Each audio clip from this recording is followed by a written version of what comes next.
ಈಗ ಪ್ರೊಕ್ಯೂರ್ಮೆಂಟ್ ಶುರುವಾಗಿದೆ ರಾಗಿ. ನಾನು ರೈತರಲ್ಲಿ ಮನವಿ ಮಾಡ್ತೀನಿ, ಶುದ್ಧವಾದಂಥ ರಾಗಿ ಕೊಡಿ. ಕಾರಣ ಏನು ಅಂತಂದರೆ ಇದು ಡೈರೆಕ್ಟಾಗಿ ಫೇರ್ ಪ್ರೈಸ್ ಡಿಪೋಗಳಿಗೆ ಹೋಗ್ತದೆ. ಅದು ನಿಮ್ಮ ಅಲ್ಲಿ ಉಪಯೋಗಿಸ್ತಕ್ಕಂಥವ್ರು ನಮ್ಮ ಅಣ್ಣ ತಮ್ಮದಿರೇನೆ.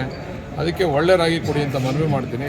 ಜೊತೆಗೆ ಪ್ರೊಕ್ಯೂರ್ಮೆಂಟು 3 ತಿಂಗಳ ಕಾಲ ಆಗ್ತದೆ, ನಿಧಾನಕ್ಕೆ ಆಗ್ತದೆ. ಯಾರು ಆತರ ಬೀಳೋದು ಬೇಡ, ಯಾರು ಇದು ಮಾಡೋದು ಬೇಡ. ಇವತ್ತೇನು ನಿಗದಿ ಮಾಡವ್ರೆ ಸರ್ಕಾರ, 4,000 ಚಿಲ್ಲರೆ ಏನೋ ನಿಗದಿ ಆಗಿದೆ ಪ್ರತಿ ಕ್ವಿಂಟಲ್ಗೆ. 4,290 ನಿಗದಿ ಆಗಿದೆ. ಪ್ರತಿಯೊಬ್ಬರಿಗೂ ಸಿಗ್ತದೆ. ಒಳ್ಳೆ ರಾಗಿ ಕೊಡಿ, ಒಳ್ಳೆ ರೇಟು ಕೂಡ ಕೊಟ್ಟಿದ್ದಾರೆ ಸರ್ಕಾರ. ಅದನ್ನು ಸದುಪಯೋಗ ಪಡಿಸ್ಕೊಳ್ಳಿ ಅಂತ ರೈತರಲ್ಲಿ ಮನವಿ ಮಾಡ್ತೀನಿ. ಇಲ್ಲಿ ಮೂಲಭೂತ ಸೌಕರ್ಯ ಒಂಚೂರು ಕೊಡಬೇಕು ರೈತರುಗಳಿಗೆ, ಬರೋರಿಗೆ, ಇಲ್ಲಿ ಇರ್ತಕ್ಕಂಥವ್ರಿಗೆಲ್ಲ ಮೂಲಭೂತ ಸೌಕರ್ಯ ಕೊಡಬೇಕು. ಅದನ್ನ ಈಗ ನಾವು ಮಾತಾಡಿ ನಮ್ಮ ಹೋದ ಸರಿ ನಮ್ಮ ತಟಕೆರೆ ಬಾಬು ಅವರು, ನಾವು ಎಲ್ಲ ಸೇರಿ, ನಮ್ಮ MLA ನೆಲಮಂಗಲ MLA ಶ್ರೀನಿವಾಸ್ ಅವರು, ನಾವೆಲ್ಲ ಸೇರಿ ಹೋದ ಸರಿ ಮಾಡಿದ್ದು. ಈ ಸರಿ ಅದೇ ರೀತಿ ಮಾಡಬೇಕು ಅಂತ ಹೇಳ್ತಾ ಇದ್ದೀನಿ. ಅದನ್ನು ಮಾಡ್ತೀವಿ. ರೈತರುಗಳಿಗೆ ಊಟದ ವ್ಯವಸ್ಥೆ ಇರ್ಬೋದು ಅಥವಾ ಮೂಲಭೂತ ಶೌಚಾಲಯದ ವ್ಯವಸ್ಥೆ ಇರ್ಬೋದು, ಅದನ್ನು ಮಾಡ್ತಕ್ಕಂಥ ಕೆಲಸ ಮಾಡ್ತೀವಿ. ಸರ್, ಗೋದಾಮು ನಿರ್ಮಾಣಕ್ಕೆ ಏನಾದರೂ ಕ್ರಮ ಕೈಗೊಳ್ಳಿದ್ರೆ ಇಲ್ಲಿ ಏನಾಗ್ತಾ ಇದೆ ಅಂತಂದರೆ, ಅದನ್ನು ನಿರ್ಮಾಣ ಮಾಡ್ಬೋದಾಗಿತ್ತು, ಹೊಸದಾಗಿ ಕಟ್ಬೋದಾಗಿತ್ತು. ಆದರೆ ಇಲ್ಲಿ ಪ್ರೊಕ್ಯೂರ್ ಮಾಡೋದು ಅಷ್ಟೇ. ಇದಾದಮೇಲೆ ಇದನ್ನು ತೊಗೊಂಡೋಗಿ ಬೇರೆ ಕಡೆ ಶಿಫ್ಟ್ ಮಾಡ್ಕೊಂಡ್ಬಿಡ್ತಾರೆ. 3 ತಿಂಗಳು ಮಾತ್ರ ಇದು ಇರ್ತದೆ ಅಷ್ಟೇ ಅವಶ್ಯಕತೆ. 3 ತಿಂಗಳಾದಮೇಲೆ ಇದ್ರ ಅವಶ್ಯಕತೆ ಇರಲ್ಲ. ಅದರಿಂದ ಮಾಡೋದ್ರಿಂದ ಏನು ಪ್ರಯೋಜನ ಆಗಲ್ಲ ಅಂತ ನನ್ನ ಅಭಿಪ್ರಾಯ. ನಾವು ಸ್ಟೋರೇಜ್ ಮಾಡ್ಕೊಳ್ಳೋಂಗೆ ಒಂದು 6 ತಿಂಗಳು 8 ತಿಂಗಳು ಇದ್ದಿದ್ರೆ ನಾವೇ ಕಟ್ಟಿಸ್ತಿದ್ದೋ. ದೊಡ್ಡದಾಗಿ ಒಂದು 2-3 ಶೆಡ್ ಕಟ್ಟಿಸಿ ನಾವೇ ಪ್ರೊಕ್ಯೂರ್ ಮಾಡ್ತಿದ್ದೋ. ಬಟ್ ಇಲ್ಲಿಂದ ಯಾವುದು ಎಲ್ಲಿಗೆ ಹೋಗುತ್ತದ APMC 2 ಹೋಗ್ತದೆ ಇಲ್ಲಿಂದ. ಅದರಿಂದ ಏನು ಅವಶ್ಯಕತೆ ಇಲ್ಲ. ಎವ್ರಿಡೇ ಇಲ್ಲಿಂದ ಅದನ್ನು ಶಿಫ್ಟ್ ಮಾಡ್ತಾರೆ. ಅದರಿಂದ ಅವಶ್ಯಕತೆ ಇಲ್ಲ ಅಂತ ನನ್ನ ಭಾವನೆ. ಅವಶ್ಯಕತೆ ಬಿದ್ದರೆ ಖಂಡಿತ ಮಾಡಿಸ್ತೀವಿ. ಹೋಬಳಿ ಕೇಂದ್ರದಲ್ಲಿ ನಾನು ಹೇಳಿಲ್ವಾ, ಈಗ ಅದನ್ನೇ ಎಕ್ಸ್ಪ್ಲೇನ್ ಮಾಡಿದ್ದು. ಅವಶ್ಯಕತೆ ಇಲ್ಲ. ಖರೀದಿ ಮಾಡಲು ಈ ರೀತಿ ಖರೀದಿ ಮಾಡಲಿ ಹೋಬಳಿ ಇಲ್ಲ, ಅದು ಆಗ ಬೇಡ ಅಂತ ಹೇಳ್ತಾವ್ರೆ. ಅಧಿಕಾರಿಗಳ ಶಾರ್ಟೇಜ್ ಇದೆ. ಕೇಳಿದೆ ನಾನು, ಮಾಡಿಲ್ಲ ಒಂದು ಮಾಡೋಣ ಆ ಕಡೆ ಅಂತ. ನೋಡ್ರಿ ಏನು ಅಧಿಕಾರಿ ಮತ್ತೆ ಮಾಡ್ಬಾರ್ದು ಅಂತ ಸ್ಟಾರ್ಟ್ ಮಾಡೋಣ. ಕಾನೂನು ಏನ್ರಿ ಇದು? ಜವಾಬ್ದಾರಿ ಒಬ್ಬರೇ ಸರ್. ಆಯ್ತಪ್ಪ, ಜವಾಬ್ದಾರಿ ಒಬ್ಬರೇ ಇರಿ. ಅಲ್ಲಿ ಮಾಡ್ಕೊಳ್ಳೋರು ಇಬ್ರು ಇರ್ತಾರೆ. ಆ ಕಡೆ ಅಲ್ಲೇನು ಬೇಕೋ ವ್ಯವಸ್ಥೆ ಮಾಡ್ಕೊಡ್ತೀವಿ. ಯಾಕಂದ್ರೆ ಜನಗಳಿಗೂ ಬೇಗ ಮುಗಿತದೆ ಅಂತ ಅಷ್ಟೇ. ಮಾಡ್ಬಾರ್ದು, ಕಸಬಾಗ ಒಂದು ಸಪ್ರೇಟ್ ಮಾಡಿದ್ರೆ. ನೀವು ಯಾರು ಅಧಿಕಾರಿ? ನಿಮ್ದು ಇಲ್ಲಿ ಯಾರು ಆಫೀಸರ್? ನೀವಲ್ಲ ರೀ, ನಿಮ್ಮ ಮೇಯರ್ ಆಫೀಸರ್ ಯಾರು ತೀರ್ಮಾನ ತಗೊಳ್ಳೋದಿದ್ದೀನಿ? ಜಿಲ್ಲಾಧಿಕಾರಿಗಳ, ಅಗ್ರಿಕಲ್ಚರ್ ಡಿಪಾರ್ಟ್ಮೆಂಟಾ, ನಮ್ಮ ಫುಡ್ ಕಾರ್ಪೊರೇಷನಿಂದ ಮಾಡ್ತಾ ಇರೋದಾ? ಆಯ್ತು, ಅವ್ರ ಹತ್ರ ಮಾತಾಡ್ತೀನಿ ನಾನು. ಮಾತಾಡ್ಬಿಟ್ಟು 2 ಮಾಡೋಕ್ಕೆ ಪ್ರಯತ್ನ ಮಾಡೋಣ. ಸರಿ ಸರ್. 2 ಮಾಡೋಕ್ಕೆ ನಿಮ್ಗೆ ಏನು ಬೇಕು ವ್ಯವಸ್ಥೆ ನಾವು ಮಾಡಿಕೊಡ್ತೀವಿ. ಸರಿ ಸರ್. ಆಯಿತಾ? ನಿಮಗೆ ತಂತ್ರಜ್ಞಾನದ ವ್ಯವಸ್ಥೆ ಬೇಕಾ, ಸಿಬ್ಬಂದಿಗಳ ವ್ಯವಸ್ಥೆ ಬೇಕಾ, ಅದನ್ನು ಮಾಡ್ತೀವಿ. ನೀವು 3 ತಿಂಗಳು ಮಾಡೋದು 1.5 ತಿಂಗಳಿಗೆ ಮುಗಿತದೆ. ನಿಮಗೂ ನೆಮ್ಮದಿ ಕೆಲಸ. ಸರ್, ಲಾಸ್ಟ್ ಡೇಟ್ ಏನಾದ್ರು ಇದೆಯಾ ಸರ್? ಮಾಡ್ಕೊಳ್ಳಿ, ನಾನು ಮಾತಾಡ್ತೀನಿ. ಲಾಸ್ಟ್ ಡೇಟ್ ಏನಾದ್ರು ಇದೆಯಾ ಹೇಗೆ ಸರ್?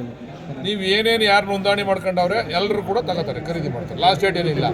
ಯಾರ್ಯಾರು ನೋಂದಣಿ ಮಾಡ್ಕೊಂಡವ್ರಲ್ಲ ಅವ್ರದ್ದು ಎಲ್ಲರದ್ದು ಖರೀದಿ ಮಾಡ್ತಾರೆ. ಈಗ ಎಷ್ಟು ಕ್ವಿಂಟಲ್ ನಿರೀಕ್ಷೆ ಇದೆ ಸರ್ ಸಾಮರ್ಥ್ಯ? ಅವ್ರು ಎಷ್ಟು ಕ್ವಿಂಟಲ್ ನಿರೀಕ್ಷೆ ಇದೆ?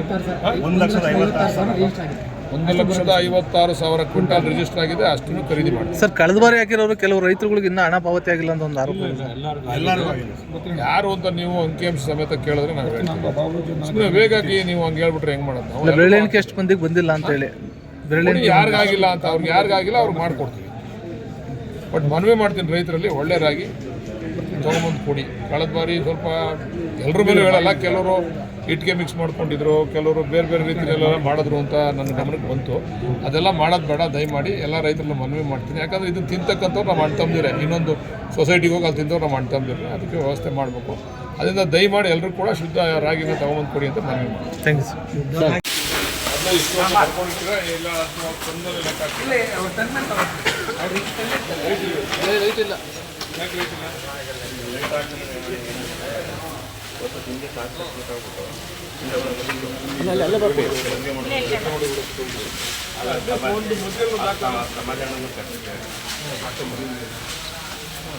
ಹೇಳಿ. ರೈತರು ತೊಗೊಂಡ್ಬರ್ತಾರೆ, FID ರಿಜಿಸ್ಟರ್ ಮಾಡಿರ್ತಾರೆ. ಆಲ್ರೆಡಿ ಡೇಟ್ ವೈಸ್ ಕೊಟ್ಟಿದ್ದಾರೆ. ಆವಾಗಲೇ ನಿಮಗೆ ಕ್ವಾಂಟಿಟಿನೂ ಕೊಟ್ಟಿರ್ತಾರೆ. ಸರ್ವೆಯಲ್ಲೇ ಗೊತ್ತಾಗ್ಬಿಟ್ಟಿರುತ್ತೆ ಸರ್. GPS ಮಾಡಿರ್ತಾರೆ ಸರ್. ಇವರು GPS ಮಾಡಿ ಇಷ್ಟು ಕ್ವಿಂಟಲ್ ಪರ್ ಎಕರ್ಗೆ ಇಷ್ಟು ಕ್ವಿಂಟಲ್ ಅಂತ ಗೌರ್ಮೆಂಟ್ ಫಿಕ್ಸ್ ಮಾಡಿರ್ತಾರೆ. ಅದು ಇಲ್ಲಿ ಬಂದು ರಿಜಿಸ್ಟರ್ ಮಾಡಿರ್ತಾರೆ. ರಿಜಿಸ್ಟರ್ ಮಾಡಿದರೆ ಈಗ ಪ್ರಕ್ಯೂರ್ ಮಾಡ್ತಾರೆ. ಚೀಲ ನೀವೇ ಚೀಲ ಕೊಡ್ತೀವಿ. ಚೀಲ ನಾವೇ ಸರ್, ಸರ್ಕಾರ ಕೊಡಲ್ಲ. ಅವ್ರು ತಂದಿದ್ದು ಚೀಲನ ಅವ್ರು ಬಂದಮೇಲೆ ನೀವು ಹಾಕೋತೀರಾ ಅಥವಾ ಅವ್ರು ಯಾವ ಚೀಲ ತಂದ್ರೆ ನಮ್ಮ ಚೀಲಕ್ಕೆ ಹಾಕೊಂಡು ಅವ್ರ ಚೀಲ ವಾಪಸ್ ನೀವು ಹಾಕೊಳ್ಳೋಕೆ? ನಾವು ಚೀಲ ಕ್ವಾಲಿಟಿ ಅಶ್ಯೂರ್ ಮಾತ್ರ. ಇದು ಎಷ್ಟು ದೊಡ್ಡ ನಿಮಗೆ ಗೋಡನ್ ಬೇಕಾಯ್ತದೆ ಇದು ರೈತರದ್ದು?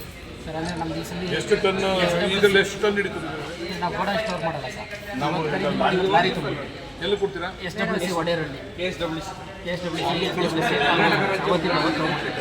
ಸ್ಟೋರೇಜ್ ಫಾರ್ ಪ್ರೊಕ್ಯೂರಿಂಗ್ ಅಷ್ಟೇ ಓನ್ಲಿ ಫಾರ್ ಪ್ರೊಕ್ಯೂರಿಂಗ್. ಅಂದರೆ ನೆನ್ಮಂಗ್ಲೆಲ್ಲ ಬೈಲಲ್ಲಿ ಮಾಡ್ತಾರೆ, ನಾವು ಯಾವ್ದಾದ್ರು ಸಿಂಪಲ್ ಚಿಕ್ಕದಾಗ ಗೋಡನ್ ಇರಲಿ. ಬಸ್ಸಲ್ಲಿ ಗದಿಗೆ ಮಟ್ಟ ಇತ್ತು, ಬಟ್ ಈ ಸಲ ಯಾರು ಬೇರೆ ಕೊಟ್ಬಿಟ್ಟವ್ರು, ನಮಗೆ ಕೊಡಲಿಲ್ಲ ಅವರು. ಹಂಗಾಗಿ ಈ ಥರ ಇಲ್ಲ ಈ ಸಲ 2000 ಹೊಸಪೇಟೆ ಗೇಟಲ್ಲಿ ಗೋಡನ್ ಮಾಡಿಸ್ಕೊಡ್ತೀನಿ, ನಾನೇ ಮಾಡಿಸ್ತೀನಿ. ಬೇಕಾದ್ರೆ ಗೋಡನ್ ಮಾಡಿಸಿದ್ರೆ ನಿಮಗೆ ಪ್ರೊಕ್ಯೂರ್ ಮಾಡ್ಕೋತಾರೆ ಅಷ್ಟೇ, ಇಲ್ಲಿಂದ ಬೇರೆ ಕಡೆ ಕಳಿಸ್ಕೊಡ್ತಾರಲ್ಲ. ಅಕ್ಕಿ ಗೋಡನ್ ಏನು ಪ್ರಯೋಜನ? ಗೋಡನ್ ಮಾಡ್ಕೊಂಡು ಏನು ಪ್ರಯೋಜನ? ಎಷ್ಟು ದಿವಸ ನಡೀತದೆ ಇದು? 2 ತಿಂಗಳು ಮೇ ಎಂಡವರೆಗೆ. ರಾಗಿ ಮುಗಿಯೋವರೆಗೂ 3 months ಆಗುತ್ತೆ. ಹ್ಞೂ ಸರ್. ಚೀಲ ಯಾವ ದಾರದ ಟೈಮ್ ದಾರದ ಮಿಷನ್ ಮಿಷನ್ ಮಾಡ್ತಾರೆ. ಹೋದ್ಸರಿ ಎಲ್ಲ ಬೇರೆ ಇದನ್ನು ಮಿಷಿನ್ ತರಿಸಿ ವೇಸ್ಟ್ ಆಗ್ತಾ ಇದೆ. ಸ್ಟಾರ್ಟ್ ಮಾಡಿದ್ದೀವಿ ಈಗ. ರೈತರುಗಳಿಗೆ ಏನು ಅನುಕೂಲ ಮಾಡಿದ್ದಾರೆ ಇಲ್ಲಿ ಬರೋದು? ಸರ್ ಈಗ ಕುಡಿಯೋ ನೀರಿದೆ, ಬಾತ್ರೂಮ್ ಮಾಡಿಸಿದ್ದೀವಿ, ಪೆಂಡಲ್ ಹಾಕ್ಸಿದ್ದೀವಿ, ಹೊರಗಡೆ ನೀರು ಆಟ ಹಾಕ್ಸಿದ್ದೀವಿ, ಪೆಂಡಲ್ ಹಾಕ್ಸಿದ್ದೀವಿ.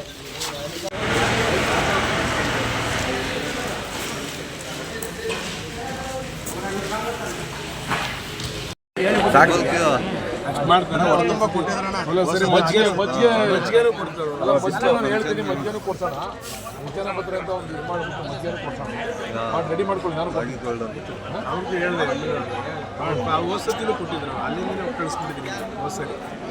ಹೊಸರಿ ಜಾಸ್ತಿ ಇರಲಿಲ್ಲ, ಈ ಸರಿ ಜಾಸ್ತಿ ಆಗುತ್ತೆ.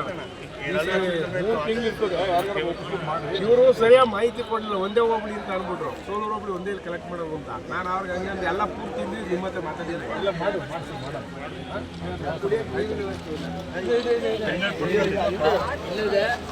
ಆಟೋ ಹೋಗೋರೆ ಗಾಡಿಗಳಿದ್ದಾವೆಲ್ಲ ಕೊಡೋಕ್ಕಾಗಲ್ಲ. ಇಲ್ಲಿ ಇರ್ತಿಲ್ಲ, ತಗೊಂಡೋಗ್ಬೇಕು ಇಲ್ಲಿ.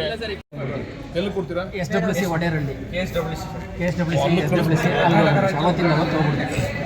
ಸ್ಟೋರೇಜ್ ಮಾಡೋಣ. ಸ್ಟೋರೇಜ್ ಇಲ್ಲ ಸರ್. ಪ್ರೊಕ್ಯೂರಿಂಗ್ ಅಷ್ಟೇ ಸರ್.